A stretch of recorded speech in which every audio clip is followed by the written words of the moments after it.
Hello class 9th, कैसे हो आप सभी। स्वागत है आप सभी का मेरे साथ में। मेरा नाम है भद्रा माथनकर, आप सभी की केमिस्ट्री टीचर। तो भाई आज मैं आप लोगों के लिए लेकर आई हूँ ऐसा सेशन जिसमें मैं अपनी ट्रिक्स बताऊंगी कि मेरे क्या सीक्रेट्स थे जिसमें नंबर मेरे थोड़े ठीक आते थे, बाकी बच्चों से थोड़े से ज़्यादा नंबर आते थे। 90 तो ला ही लेती थी। तो क्या था वो फंडा, क्या चीज़ थी जो मैंने फॉलो करी और किन चीज़ों पे मुझे ऐसा लगता था कि अब वर्क करना चाहिए, यानी कि अब मेरा टाइम जा चुका है पर आपका टाइम है, आप मेरे छोटे भाई बहन जैसे हो। तो आप लोगों को मैं अपना जो सजेशन है वो देना चाहती हूँ कि यार कैसे मैंने कुछ चीज़ों में गलतियाँ करी थी, कुछ खामियां थी मेरी, जो मैं आप लोगों को चाहती हूँ बताना कि आप ऐसी गलतियाँ ना करें। ठीक है, चलिए शुरुआत करते हैं आपके टॉपर्स के टॉप सीक्रेट्स के ऊपर।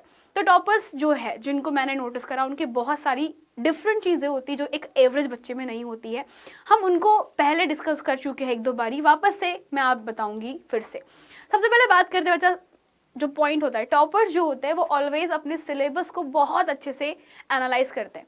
कहने का मतलब क्या होता है कि टॉपर्स को पता होता है किस चैप्टर से कितने नंबर का क्वेश्चन पूछा जाता है। टॉपर्स जानते हैं कौन से टॉपिक किस किस चैप्टर के अंदर बहुत अच्छे से डिटेल में दिए गए हैं।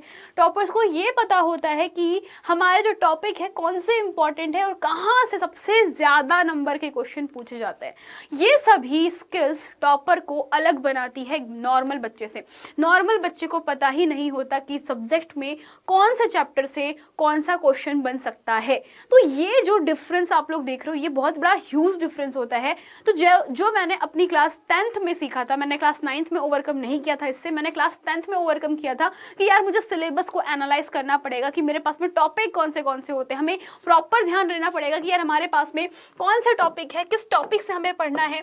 तो टॉपिक्स का हमें बहुत अच्छे से ध्यान रखना है। हमारी यूनिट कितने नंबर की होती है, यूनिट पे कितने मार्क्स है, आपको पता ही होने चाहिए कि हमारे पास में मान लीजिए चैप्टर 1 है तो चैप्टर 1 कितने नंबर का एग्जाम में आता है, उसके हिसाब से हम ज्यादा डिटेल में पढ़ेंगे। तो इससे क्या होता है, आपका समय बच जाता है। जैसे मान लीजिए चैप्टर नंबर जो 2 है या फिर चैप्टर नंबर 3 है, एग्जाम्पल ले रही हूँ, बोल नहीं रही हूँ, तो उनके नंबर मान लीजिए कम है, वो 2 नंबर का क्वेश्चन पूछ रहा है एग्जाम में, जबकि चैप्टर 1 से बेटा आपके 10 नंबर के क्वेश्चन आ रहे हैं। तो ऑफ कोर्स आपकी प्रायोरिटी कौन सी होगी, चैप्टर नंबर पहला वाला जिससे 10 नंबर के प्रश्न पूछे जा रहे हैं। तो यहाँ पे अक्सर बच्चे क्या करते हैं कि वो हर चीज को पढ़ना चाहते हैं, हर चीज को एक साथ में करना चाहते हैं, बोलते हैं कि यार हम तो 2 नाव में एक साथ में पैर रखेंगे, ऐसा पॉसिबल नहीं हो जाता। पहला काम है आपका सबसे बड़े बड़े जहां से क्वेश्चन पूछ रहे, जहां से ज्यादा नंबर का प्रश्न आता है, उन यूनिट को कंप्लीट करना। उसके बाद बेटा जहां से कम नंबर पूछते हैं उन छोटी छोटी यूनिट्स को कंप्लीट करना।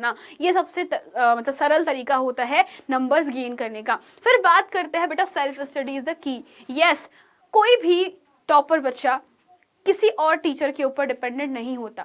मैंने जितने भी टॉपर्स देखे, मैं अपनी बात नहीं कर रही हूँ, मेरे तो सिर्फ 90 परसेंटाइल आए थे। एक दो मेरे दोस्त लोग हैं जो कि 95-97 परसेंटाइल लेकर के आए थे। उनसे जस्ट एक चीज़ पूछी थी कि यार तुम लोगों ने ऐसा क्या किया।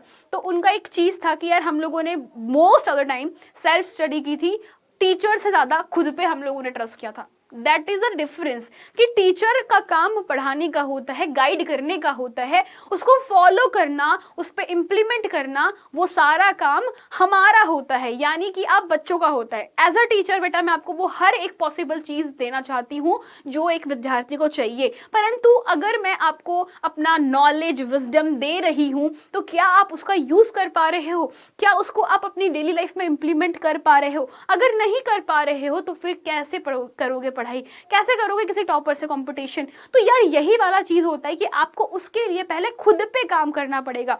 और खुद पे काम करने के लिए सिर्फ स्कूल और जो कोचिंग जहां पर भी आप जा रहे हो या फिर क्लासेस के ऊपर डिपेंडेंट मत रहो। खुद के लिए टाइम निकालो जहां पर आप खुद स्वयं खुद के लिए पढ़ाई कर रहे हो। किसी के प्रेशर में आके पढ़ाई नहीं करना बेटा, क्योंकि प्रेशर में आके अक्सर हम लोग बहुत बेकार परफॉर्मेंस देते हैं। या कई बार कुछ बच्चे होते जो प्रेशर में अच्छा परफॉर्म करते हैं, बट प्रेशर के थ्रू काम नहीं करना है। दूसरी चीज, सेल्फ स्टडी करो जब भी, अपने नोट्स बहुत अच्छे से तैयार रखने हैं। नोट्स का एक बहुत ही बड़ा इंपॉर्टेंट रोल प्ले होता है। जितने बेहतरीन नोट्स या जितने आसान नोट्स होते हैं वही बेटा आपका रिवीजन करना बहुत आसान हो जाता है। आप बहुत इजीली रिवीजन कर सकते हो और ये सबसे बेहतरीन तरीका होता है जब भी आप सेल्फ स्टडी कर रहे हो, आप किसी भी टॉपर को उठा को देख लेना, किसी भी टॉपर को स्टडी करते हो देख लेना, वो मोस्ट ऑफ द टाइम अपना खुद पढ़ने में देता है। वो उस टाइम पे मोबाइल फ़ोन यूज़ नहीं कर रहा होगा, या मोबाइल फ़ोन यूज़ कर भी रहा होता है तो उसमें वो पढ़ रहा होता है, सेल्फ क्वेश्चन लगाता है, बुक खोल करके अपने ही क्वेश्चन खुद से सॉल्व करता है। और वो तब तक के क्वेश्चन सॉल्व करता है जब तक कि वो सही ना कर ले, अपने गलत प्रश्नों को भी बार बार अभ्यास करके वो सही करता है। तो ये तकनीक हमेशा काम आती है, ठीक है। तो सेल्फ स्टडी बहुत ज़रूरी होती है। जो सबसे इंपॉर्टेंट अब तीसरी चीज़ मैं आपको बताने वाली हूँ, दैट इज कंसिस्टेंसी। यानी कि आपने ठान लिया कि यस मैम हम अब सेल्फ स्टडी करेंगे, आपने ठान लिया कि मैम हमने टाइम टेबल भी बना लिया है, लेकिन जहाँ पर आप चूक जाते हो वो है आपकी कंसिस्टेंसी। इसका मतलब होता है सततता। सतत आप लोग नहीं रहते हो। कंसिस्टेंसी मतलब कि सतत, सतत मतलब कि लगातार जो प्रयास किए जाते हैं वो बहुत ज़्यादा महत्वपूर्ण होते हैं। कंसिस्टेंसी बहुत ज़रूरी है।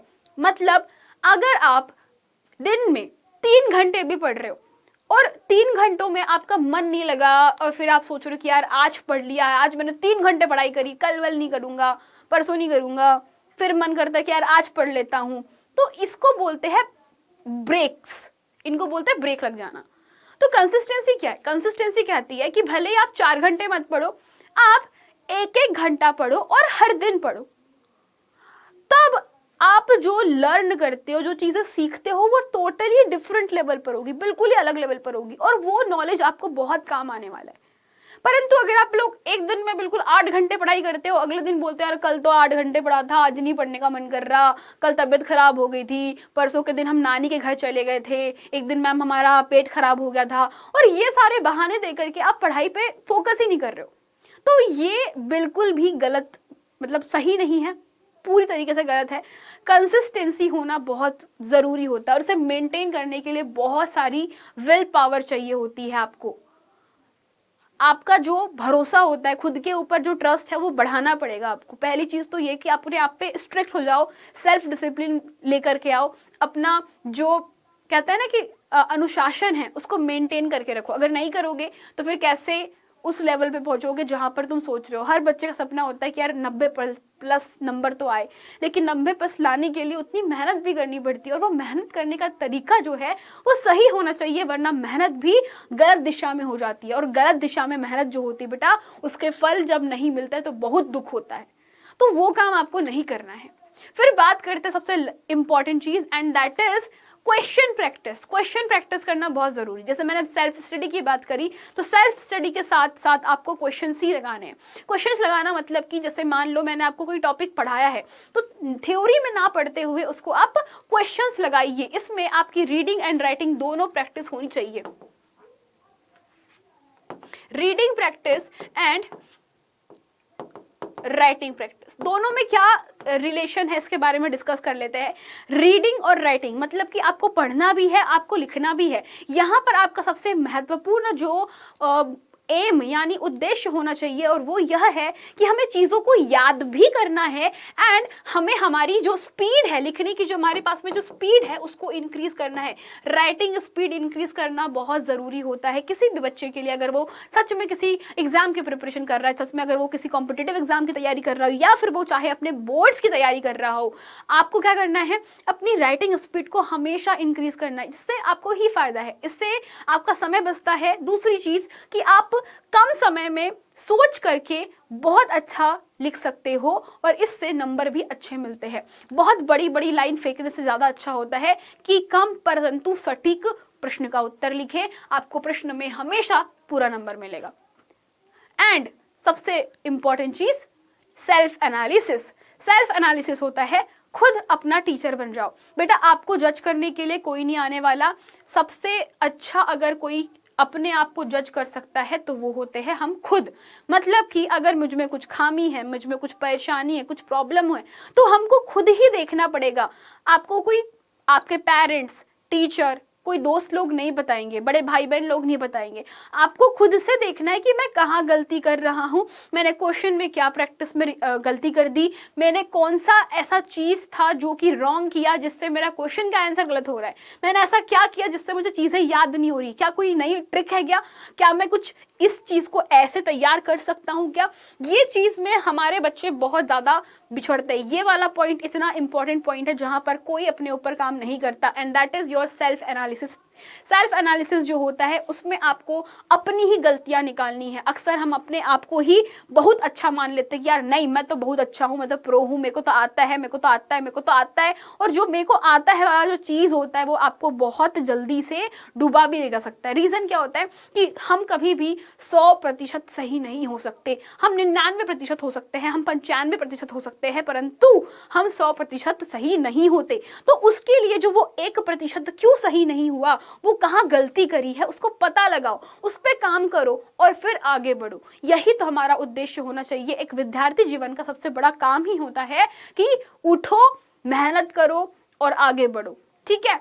अब इसके लिए कि आपको इतनी सारी प्रॉब्लम्स होती है, मैम स्टडीज़ में कुछ समझ में नहीं आता, हमको मैथमेटिक्स में क्वेश्चन करने में टाइम लग जाता है, बहुत सारी प्रॉब्लम आप लोग फेस करते हो, तो गाइज आप ही लोगों के लिए यहाँ पर हम टॉपर्स बैच लेकर के आए हैं। अगर आप लोगों ने अब तक ऐसा कोई प्रिपरेशन चालू नहीं किया है या आपको लगता है कि मैम हमें अभी पढ़ना चालू करना पड़ेगा, तो यार ये बैच आप लोगों के लिए ही है, जो कि बिल्कुल आपका एम डिसाइड करेगा कि हमें बनना है अब अपना टॉपर, अपनी क्लास का ही नहीं बेटा, अब अपना खुद का टॉपर बनना है। हम हमारी नज़रों में अपने आप को उठाना चाहते हैं। तो ये जो बैच है कहीं ना कहीं आप लोगों के लिए बहुत इंपॉर्टेंट भी हो सकता है। बहुत सारे बच्चे लोग जिन्होंने अब तक कुछ शुरुआत नहीं करी, शायद उनको एक ब्रेक थ्रू मिल जाए। ठीक है। तो ये जो बैच है ये आपको मिल रहा है बेटा बेसिकली 2999 का बैच है, जो कि ऑफर के बाद 999 का मिलेगा। एंड ऑफर आपके पास में होता है, खैर ये वाला ऑफर अभी फिलहाल खत्म हो गया है, बट आपको बता रही हूँ, कॉल कर सकते हो आप लोग 0124715825 पे। ठीक है। आपको कूपन कोड यूज करना है टॉपर्स का, एंड आप लोग इजीली क्या कर सकते हो, टॉपर्स बैच खरीद सकते हो। फिर बात कर रहे हैं हम लोग फीचर्स की, तो बेटा फीचर्स ये रहा कि नेक्स्ट आने वाले जो भी टॉपर्स बैच है वो आपको टोटली फ्री मिलेंगे।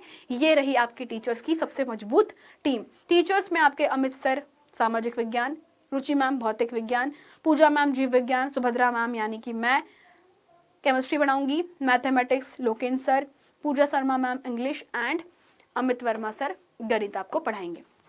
तो ये टॉपर्स बैच का बेटा लिमिटेड टाइम था ऑलरेडी, अभी टाइम ऑलरेडी जा चुका है, बट स्टिल टाइम आपके पास में जो बैचेस के जो प्राइजेज है वो सेम ही मेंटेन किए हुए हैं। ठीक है। तो आप लोग कर सकते हो बेटा डाउटनट पे टॉपर बनने की तैयारी खुद के साथ में, खुद मेहनत करेंगे, हम लोग सीखेंगे कि मेहनत कैसे की जाती है और कैसा सही दिशा कौन सी सही होती है, किस दिशा में हम लोग मेहनत करें, ये सारी चीज़ें हम लोग सीखेंगे। ठीक है। तो बेटा यही आज का मैं आपको लास्ट मैसेज देना चाहती हूँ कि हारो पर जीतना भी सीखो। अपनी हार को देखकर उदास ना हो, अपनी हार को देखकर सीखो कि हमने क्या गलती कर दी, हमने कहाँ पे कमी छोड़ दी, हम मुझ में क्या कमी रह गई। ये सारी की सारी चीज़ों के ऊपर काम करो, उसके ऊपर काम करके उन्नति प्राप्त करो और सीखो, आगे बढ़ो, फिर गलती करो, हारो, फिर आगे बढ़ो। तो ऐसा करने से एक दिन जीत आपकी ही होती है। कहते हैं कि बार बार अभ्यास करने से तो